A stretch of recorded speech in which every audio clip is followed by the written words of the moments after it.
This channel does not promote any violent, harmful, or illegal activities. All content provided by this channel is meant for an educational purpose only. আর এই মুহূর্তের সবথেকে বড় খবর ইতিমধ্যেই আপনারা জেনে গিয়েছেন। আমাদের প্রশ্ন ছিল, আমাদের প্রত্যেকেরই প্রশ্ন ছিল, দিল্লির দিল এবার কার দিকে ঝুঁকে? ঝুঁকে নয়, একেবারেই সে ঝোঁক বাস্তবায়িত হয়ে গিয়েছে। 2.5 দশক পর, 27 বছর পর বলা যায় দিল্লি দখল করলো বিজেপি। আর এক্ষেত্রে বলাই যায় যে পদ্ম ঝড়ে ঝাড়ু উড়ে গেল। স্বপ্ন পূরণ করলেন নরেন্দ্র মোদী, আর কেজরিওয়াল কুপোকাত, একেবারেই কুপোকাত। তার কারণ 70টি আসনের যে দিল্লি বিধানসভা, তার মধ্যে 46টিতে জয়ী হয়ে গিয়েছে। লেটেস্ট খবর 47 হয়ে গেছে 46টা। 63 থেকে কমে আম আদমি পার্টির আসন সংখ্যা হয়েছে 24। আপের হারানো 39টি আসন বিজেপি দখল করে নিয়েছে। আর কংগ্রেসের ক্ষেত্রে এবারেও কংগ্রেস খাতা খুলতে পারেনি, কংগ্রেস শূন্যে নেমে এসেছে। ভোট পার্সেন্টেজ আপনাদের জানাই, বিজেপি পেয়েছে 47% ভোট, আসনও 47। আপ পেয়েছে 43% ভোট, আসন সংখ্যা 24। আর কংগ্রেসের ঝুলিতে মাত্র 6%, মানে 6% ভোট। কংগ্রেস কোনো আসন জয় করতে পারেনি। আলাদা আলাদা 6টা ভিজুয়ালস আপনাদের আমরা দেখাচ্ছি। দিল্লির এই জয়ে রাজ্যে উচ্ছ্বাস, কলকাতা, হাওড়া, বাঁকুড়া, ব্যারাকপুর, হুগলি, মুর্শিদাবাদ।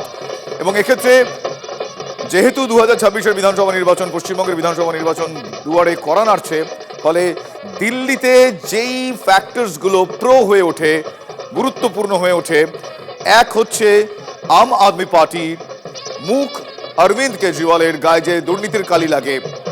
এ রাজ্যের ক্ষেত্রে দেখা গিয়েছে রাজ্য সরকার কত রকমভাবে দুর্নীতির জালে চিড়ে চাপটা হয়েছে, সেটা 2026-এ প্রভাব পড়ে কিনা সেদিকে অবশ্যই নজর রয়েছে। এই মুহূর্তে বড় ব্রেকিং আরও একটা বলি আপনাদের, দিল্লি ভোটে হার কেজরিওয়ালের। কেজরিওয়াল হেরে গিয়েছেন, কেজরিওয়াল হেরে গিয়েছেন। এই খবর কিছুক্ষণ আগে আপনাদের আমরা জানিয়েছি। কেজরিওয়ালের হার অত্যন্ত সিগনিফিক্যান্ট। নিউ দিল্লি আসনে 3000 ভোটে হেরে গিয়েছেন অরবিন্দ কেজরিওয়াল। কেজরিওয়ালকে হারিয়ে অমিত শাহর সঙ্গে সাক্ষাৎ করেছেন প্রবেশ বর্মা, বিজেপির প্রবেশ বর্মা। জোড়া ইন্দ্রপতন, আপের জংপুরা থেকে 600 ভোটে হেরে গিয়েছেন প্রাক্তন উপমুখ্যমন্ত্রী মনীষ সিসোদিয়া। ফলে দুর্নীতির কালিমালিপ্ত যারা হয়েছেন তাদেরকে ভোটাররা একেবারেই কোনো রকম সায় দেননি। আপের একের পর এক ইন্দ্রপতনের মধ্যে একমাত্র মুখ রক্ষা করেছেন সাম্প্রতিককালে দিল্লির মুখ্যমন্ত্রী হওয়া অতীশী মরলেনা। অতীশী মাত্র কিছু ভোটে তার জয় হয়েছে এবং আপের একের পর এক ইন্দ্রপতনের মধ্যে একমাত্র মুখ রক্ষা করতে পেরেছেন অতীশী।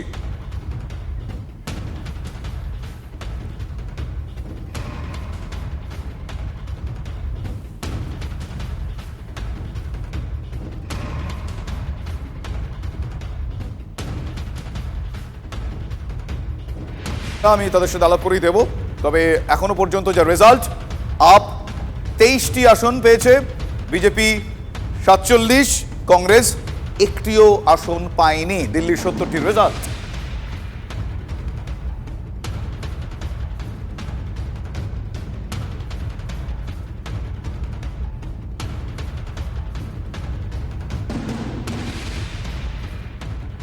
এই মুহূর্তে আমার সঙ্গে রয়েছেন দুজন অতিথি। ঝন্টু বড়াইক রয়েছেন, রাজনৈতিক বিশ্লেষক। নমস্কার ঝন্টুবাবু। আমার সঙ্গে রয়েছেন কৌস্তুভ বাগচি, বিজেপি নেতা। কৌস্তুভ, আপনাকেও স্বাগত জানাই। আমি প্রথমেই কৌস্তুভের কাছে যাব। কৌস্তুভ, এখন অন্যতম গুরুত্বপূর্ণ প্রশ্ন এ রাজ্যের নিরিখে 2026-এ বিধানসভা নির্বাচনে রাজ্যে দুর্নীতির ঝাড়ু দিয়ে সাফ করে দিয়েছে অরবিন্দ কেজরিওয়ালকে দিল্লির মানুষ। দুর্নীতি তারা একেবারেই বরদাস্ত করেননি। এ রাজ্য সরকারের গায়ে কত রকম ভাবে দুর্নীতি কালি লেগেছে আমরা জানি। তাহলে কি 2026-এর এ রাজ্যের বিধানসভা নির্বাচনের একটা প্রিলিউড আমরা দেখতে পেলাম বা দেখা গেল? কি বলবেন?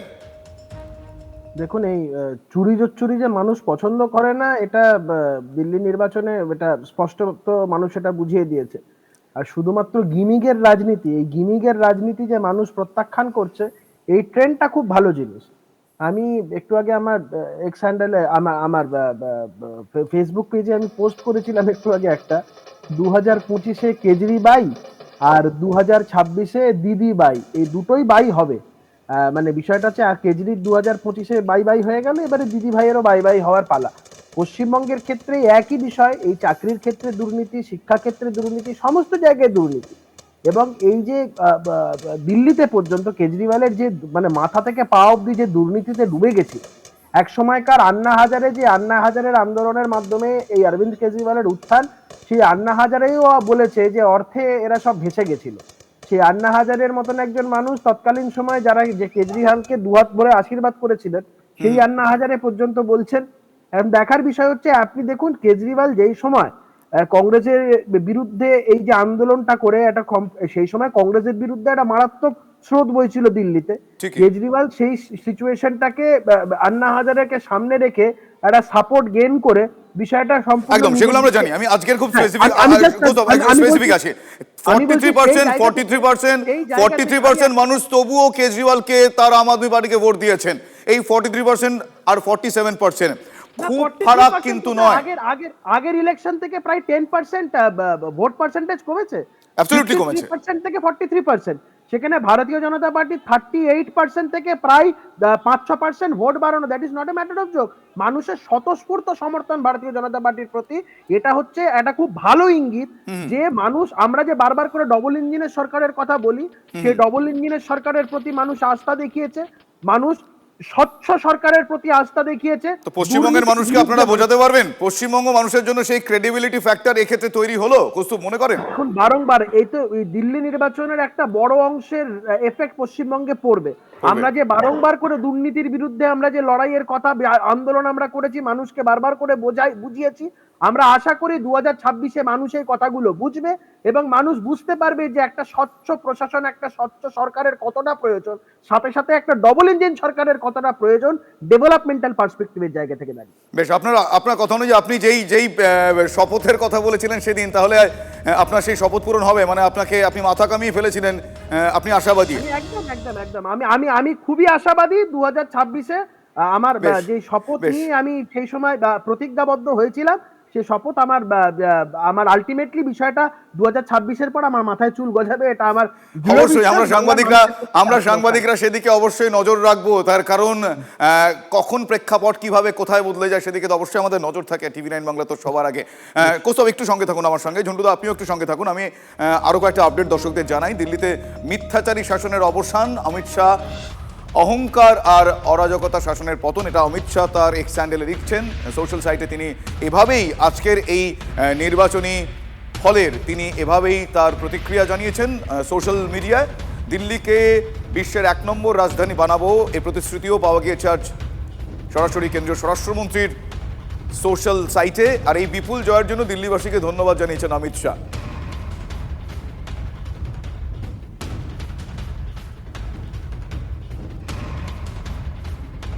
দিল্লির এই নির্বাচনে অনেক ক্ষেত্রেই INDIA, এই অ্যালায়েন্স, এই জোটের ভূমিকা নিয়ে অনেকেই অনেক রকম প্রশ্ন তুলেছেন। তার কিছুটা উত্তর এই মুহূর্তে সুকান্ত মজুমদার, বিজেপি নেতা, তার কাছ থেকে পাওয়া গিয়েছে। কেন্দ্রীয় প্রতিমন্ত্রী কি বলেছেন এই বিষয়টা একবার আপনাদের শোনাই। ইন্ডিয়া জোট এমন একটা জোট যাদের আইডিওলজি কোনো মিল নেই, কোনো নীতির মিল নেই, কোনো আদর্শের মিল নেই, কোনো কমন মিনিমাম প্রোগ্রাম নেই। একটাই কমন মিনিমাম প্রোগ্রাম, মোদিকে প্রধানমন্ত্রী থেকে হটাতে হবে। নেগেটিভ ফিলোসফি দিয়ে বা নেগেটিভ থট দিয়ে এত বড় রাষ্ট্রে আপনি রাজত্ব করতে পারেন না, সম্ভব না, এটা ইম্পসিবল। সেটার জন্য জনগণ বারবার প্রত্যাখ্যান করছে। আপনি ভাবুন না, এটা সম্ভব করুন না, বাল ঠাকরের দল আর মমতা ব্যানার্জি একসাথে, তো এটা জোট নয়, এটা একটা ঘোট। আর ঘোট যখন পাকে তখন নৌকা ডুবি হয়। বেশ, জোটকে ঘোট বলে আখ্যায়িত করলেন কেন্দ্রীয় শিক্ষা প্রতিমন্ত্রী সুকান্ত মজুমদার। এই মুহূর্তে আমি যাব ঝন্টু বড়াইকের কাছে। ঝন্টুবাবু আমাদের সঙ্গে রয়েছেন, রাজনৈতিক বিশ্লেষক। ঝন্টুবাবু, এই ধরনের পরিস্থিতির মধ্যে যখন আমি যেহেতু 2026-এর বিধানসভা নির্বাচনের নিরিখে একটু আলোচনা করছি, সেক্ষেত্রে এ রাজ্যের সরকারের গায়ে, তৃণমূল কংগ্রেসের গায়ে কত রকমভাবে দুর্নীতির কালি লেগেছে আমার আপনার বলার অপেক্ষা রাখে না। ফলে মানুষ বিকল্প ভাবনায় জারিত হয়েছে। এই বিকল্প কতটা বিজেপি নাকি বামেরা তাদের আবারও সেই ক্ষমতা ফিরে পাবে? তার কারণ দীর্ঘ 27 বছর পর বিজেপিতে আস্থা রেখেছে দিল্লির মানুষ। এক্ষেত্রে কি হবে আপনার ওই ফোরকাস্ট, কি বলছে আপনার মন? দেখুন, ভোট রাজনীতিটা তো প্যারালাক্সিসে একটা উদাহরণ দিয়ে ব্যাখ্যা করা যায় না।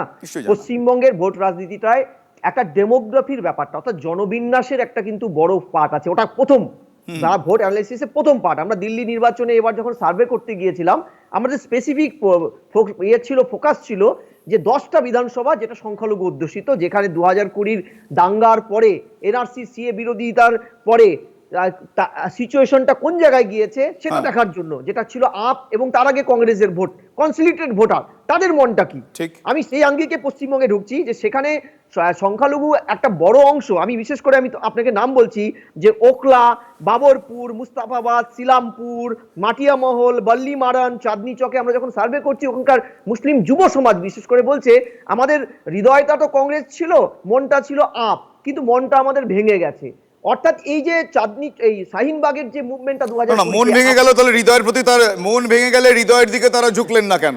না না, হৃদয়টা তো আগেই ভেঙেছে, আর হৃদয়টা তখনই লেনদেন হয়। দেখুন হৃদয়ও আজকাল খুব চালাক, কারণ বড় গাছতলায় তারা ভিড়তে চায়, হৃদয় কিন্তু বড় গাছতলায় ভিড়তে চায়, ফলে কংগ্রেস এখন আর বড় গাছতলা নয়। আমি আপনাকে বলছি ভোট স্ট্যাটিস্টিক্সে আপাতত যা এসছে এই 7 থেকে 10টা মুসলিম অধ্যুষিত এবং বাকি 70টার মধ্যেও কম বেশি তারা ফ্যাক্টর, যে 17% প্রায় সংখ্যালঘু, তাদের একটা বড় ভোট কিন্তু চলে গেছে বিজেপির দিকে, অর্থাৎ জাতীয়তাবাদী হয়ে গেছেন তারা, এটা একটা দিক। দ্বিতীয়, পশ্চিমবঙ্গের আঙ্গিকে যদি 26-এ সত্যিকারেই কৌস্তবরা তাদের টাক মাথা ভরতে চায়, তাহলে আমি বলছি, কৌস্তব আমার খুব প্রিয় ভাই, আমি বলছি এই প্রতিজ্ঞাটা সফল করতে গেলে এখানে চিন্তা ভাবনাগুলো কিন্তু দিল্লির সাপেক্ষে করলে হবে না। শুধু কৌস্তুভদের কথা বলছেন কেন, মানে শুধু কৌস্তুভদের কথা বলছেন কেন? সেক্ষেত্রে তো এক্ষেত্রে 27 বছর পর যদি বিজেপি ক্ষমতায় আসে, তাহলে সেক্ষেত্রে বামেরা কি ওই শূন্য ঝুলি তখনও পূরণ করতে পারবে না, এমনটাই আশা রাখেন? না না না, পারবে না, পারবে না। তার কারণ দেখুন পশ্চিমবঙ্গের মাটিটা একটু আলাদা রকম, যে এখানে টেস্টেড পার্টটাকে মানুষ পরে দেখে। বুঝতে পেরেছি। ডিটেস্টেড পার্টটা দেখুন, বিজেপিকে প্রচুর সুযোগ দিয়েছে, তারা নিতে পারেনি, তারা ছেঁড়া ছাতায়, রাজ্যের বিজেপি নেতৃত্ব ছেঁড়া ছাতায় তাদের গা ঢাকতে গিয়ে জলটাও, বৃষ্টির জলটাও ঢাকাতে পারেনি, রোদ্দুটাও আটকাতে পারেনি, তারা দিল্লিকে হেডমাস্টার না সেটা কি দিল্লি, মানে জন্ডুবাবু দিল্লির এই রেজাল্টটা এখানকার মানুষের মনকে কিছুটা হলেও ওই অ্যাক্সিলারেট করতে পারবে? তার কারণ সাম্প্রতিক নির্বাচনে তো 6-6 তৃণমূল, সেক্ষেত্রে তো প্রকাশ পায়নি, তাহলে সেক্ষেত্রে বিধানসভার জন্য মানুষ অপেক্ষায় আছে কখন তারা ব্যালটে বলবে। না, পশ্চিমবঙ্গে প্রতি 3 জন ভোটার পিছু একজন সংখ্যালঘু, প্রায় 30%, 125টা বিধানসভা কনসোলিডেট করে তারা, ফলে তারা করাপশনের চেয়ে প্রোটেকশনটাকে বেশি মাত্রায় দেখে। দেখুন ভোট রাজনীতির পার্সপেক্টিভ আলাদা, ভোটারদের মনটা সোশ্যালজিক্যাল অ্যাসপেক্টে ভাবুন, তারা কিন্তু আপনার জন্য জীবন দিতে পারবে, আপনাকে ভোট দেবে না। যদি তাই হতো, ভারতবর্ষে অনেক এমন সর্বহারা দল সারা আপনি ঠিকই বলছেন, আপনার সঙ্গে অনেকাংশেই একমত হওয়া যায়, তবে আরো বেশ কিছু বিষয় নিয়ে আলোচনা রয়েছে, একটু প্লিজ সঙ্গে থাকুন। ঝন্টুবাবু, কৌস্তব আপনিও সঙ্গে থাকুন। কিছু বিষয় দর্শকদের আরো বলা আছে, যে দিল্লিতে পালা বদলের পরে বাংলাতেও পরিবর্তনের ডাক দিয়ে দিয়েছেন ইতিমধ্যে শুভেন্দু অধিকারী। বাংলাকে বাঁচাতে পরিবর্তন দরকার, বিজেপিকে ঢালাও ভোট দিন। 27 বছর পর দিল্লিতে বদল এসেছে, ঐক্যবদ্ধ হলে বাংলাতেও পরিবর্তন সম্ভব। বাংলায় বিজেপি ক্ষমতা এলে মেধা অনুযায়ী প্রত্যেক বাড়িতে চাকরি, আবাসে 3 লক্ষ টাকার বাড়ি। মহিষা দলের সভা থেকে আশ্বাস দিয়েছেন বিরোধী দলনেতা, কি বলেছেন তিনি, প্লিজ শুনুন। আপনারা সবাই ঐক্যবদ্ধ হন। দিল্লি যদি 27 বছর পরে পরিবর্তন করতে পারে, বাংলাকেও পরিবর্তন আপনারা করতে পারবেন। চিন্তা করবেন না, 1000 টাকার ভাতা এবারের বাজেটে 500 টাকা বাড়বে, এখন থেকে বলে গেলাম। 1500 হবে, আমরা এলেই 3000 দেব। 1,20,000-তে বাড়ি হয় না, যা পেয়েছেন নিয়ে নেন, ওই টাকায় বাড়ি হয় না, সবাই জানে। যারা 1,20,000 পেয়েছেন, আমরা আসলেই 3 মাসের মধ্যে আরো 1,80,000 টাকা দেব। আর যারা পাননি তালিকা করে রাখুন, 3 লক্ষ টাকার বাড়ি। 2.5 দশক পর দিল্লিতে পদ্ম ফুটেছে, গেরুয়া ঝড়ে কেজরিওয়ালের ঝাড়ু উড়ে গিয়েছে। বাংলায় বিজেপি নেতাকর্মীরা উচ্ছ্বসিত, কি বলছেন বিকাশ রঞ্জন ভট্টাচার্য, আপনাদের শোনাবো এবার।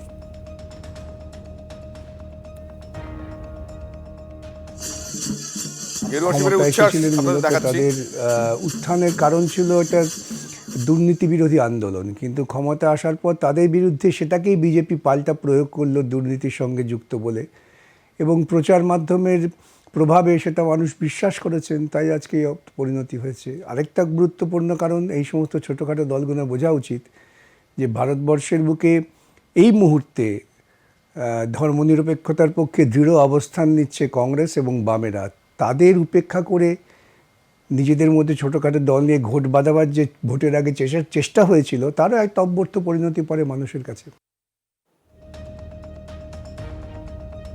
বেশ, বিকাশ রঞ্জন ভট্টাচার্য বর্ষিয়ান রাজনীতিবিদ, সিপিআইএম নেতা, আইনজীবী, তিনি কি বললেন, তিনি এই রেজাল্ট কিভাবে দেখছেন আপনাদের শোনালাম। এই মুহূর্তে আমার সঙ্গে রয়েছেন বিজেপি নেতা কৌস্তুভ বাগচি, রয়েছেন ঝন্টু বড়াইক, রাজনৈতিক বিশ্লেষক। আমার কাছে 2 মিনিট সময় আছে, আমি 1 মিনিট করে দুজনের কাছে যাবো। আমি প্রথমে আমি কৌস্তুভের কাছে যাবো। কৌস্তুভ, খুব সংক্ষেপে বলুন যে তাহলে 2026-এ এখন অবধি দাঁড়িয়ে এ রাজ্যের নিরেখে আপনি কি কি দেখতে পাচ্ছেন?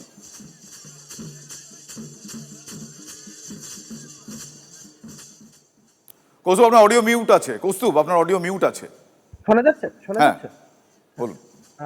যেভাবে পশ্চিমবঙ্গে এই মমতা বন্দ্যোপাধ্যায়ের নেতৃত্বাধীন সরকারের একের পর এক দুর্নীতি রাজ্যে আমরা দেখেছি, সেটা শিক্ষা ক্ষেত্রে হোক, সেটা চাকরি ক্ষেত্রে হোক, সেটা গরু চুরি, কয়লা চুরি, বালি চুরি, একদম ছোট থেকে ছোট তৃণমূল নেতা থেকে শুরু করে একদম মাথা অবধি। এই কদিন আগে মদন মিত্রকে আমরা বলতে শুনেছি তৃণমূলে নাকি মন্ত্রী হতে গেলে পর্যন্ত টাকা দিতে হয়। এগুলো জনসমক্ষে সবাই বিষয়গুলো দেখতে পাচ্ছে, এই বিষয়গুলো জনসমক্ষে আছে। আমরা পশ্চিমবঙ্গে যেটা বলতে চাই যে একটা স্বচ্ছ প্রশাসন দরকার, একটা স্বচ্ছ সরকার দরকার। 1 মিনিট সঙ্গে থাকুন, কেজরিওয়াল কিছু বলছেন, শুনবো সরাসরি। को भी हमने सुधारने की कोशिश की। अब जो जनता ने हमें निर्णय दिया है, हम न केवल एक कंस्ट्रक्टिव ऑपोजिशन का रोल निभाएंगे, बल्कि हम समाज सेवा, जनता के सुख दुख में काम आना, व्यक्तिगत तौर पे जिसको भी जो ज़रूरत होगी, हम लोगों के सुख दुख में हमेशा काम आएंगे। क्योंकि हम राजनीति में कोई सत्ता के लिए नहीं आए, हम राजनीति को एक ज़रिया मानते हैं जिसके ज़रिए जनता की सेवा की जा सके, जिसके ज़रिए लोगों के सुख दुख में काम आया जा सके। वो काम हम करते रहेंगे और हमें आगे भी इसी तरह से जनता के सुख दुख में काम आना है। मैं आम आदमी पार्टी के सभी कार्यकर्ताओं को बहुत बहुत बधाई देना चाहता हूँ। वो बहुत शानदार चुनाव लड़े, बहुत मेहनत की, उन्होंने बहुत कुछ सहा इस पूरे चुनाव के दौरान, उन्होंने बहुत शानदार चुनाव लड़ा।